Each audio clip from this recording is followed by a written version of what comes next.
Okie dokie artichoke, let's make a 3-tiered wedding cake. First up, we've got the top tier, which is a 6-inch cake.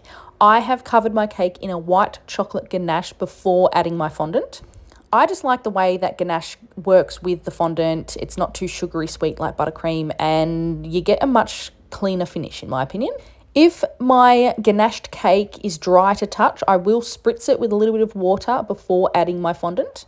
And then I roll my fondant out nice and thin, chuck it on over the top of my cake and work my way around the cake, pushing out any air because you do not want any air bubbles underneath your fondant. Once all the fondant is pushed down, I use a fondant smoother just to get it nice and flat, cut off the excess and then back with the fondant smoother again, just smoothing everything out and making everything look perfect.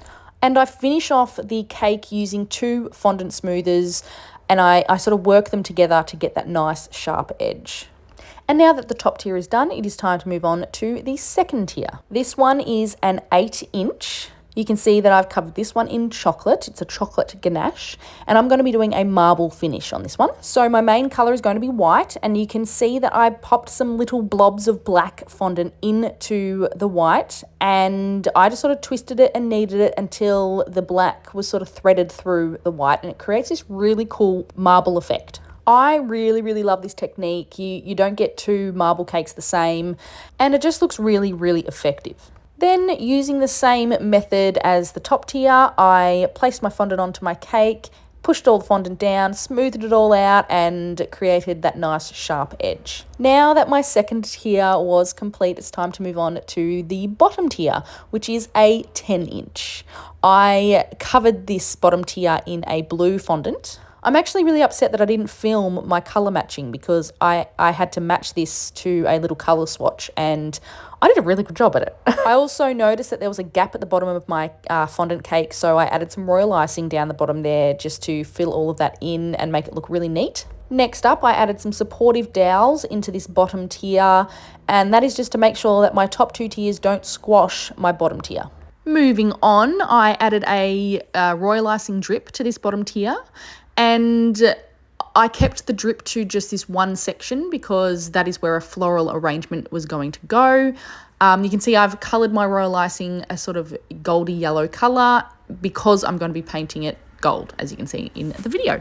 I used royal icing for the drip because it sets nice and hard and it pairs really well with the fondant. And once my drip was painted, it was time to pack the car up. I delivered this cake in pieces and assembled on site. So I had to make sure that I bought my little decorating bag with all of the necessities in it. We then drove to the venue, and it was about a 40-minute drive, and then we assembled the cake. Obviously, assembling a cake in my own kitchen is much less stressful, but it is much more stressful trying to deliver a 3-tiered cake in the car when it's all assembled. So having them in pieces just makes the drive much more relaxing. And we were able to assemble this one pretty quickly, and yeah, we applied all the florals. The flowers are all wired and taped before applying as well, so yeah, we think it turned out really, really cool. I was really happy with it, and yeah, no matter how many wedding cakes we do, we still get that feeling of relief once it's all set up, and yeah, there's the finished product. Anywho, thank you for watching. If you got this far, I really do appreciate it. Make sure you like the video if you did enjoy it. I really do appreciate it, and we'll see you next time. Bye!